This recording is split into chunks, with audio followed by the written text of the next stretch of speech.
பொறுமையாளர்களுக்கு நற்செய்தி கூறுங்கள். இந்த உலகத்திலும் மறுமையிலும் அவர்களுக்கு அருள் உண்டு. சுப்ஹானல்லாஹ். யா அய்யுஹல்லதீன ஆமனூ இஸ்தஈனூ பிஸ்ஸப்ரி வஸ்ஸலாஹ்.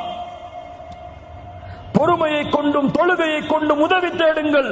இன்னல்லாஹ மஅஸ் ஸாபிரீன். அந்த பொறுமையாளர்களோடு தான் அல்லாஹ் இருக்கிறான். அல்லாஹ் உங்களோடு இருந்தால், உங்களிடத்தில் பொறுமை இருந்தால் அல்லாஹ் அதை நீக்க மாட்டானா? அந்த கஷ்டத்தை நீக்குவதற்கு இருக்க தேவையான ரப்பே உங்களோடு இருந்தால் அந்த கஷ்டம் எங்கே போகும்? சுப்ஹானல்லாஹ். பாடங்களை படியுங்கள். நபி யாக்கூப் அலைஹிஸ்ஸலாத்து வஸ்ஸலாம் தான் விரும்பக்கூடிய குழந்தை நபி யூசுப் சகோதரர்கள் திட்டம் தீட்டுகிறார்கள் என்று கூறி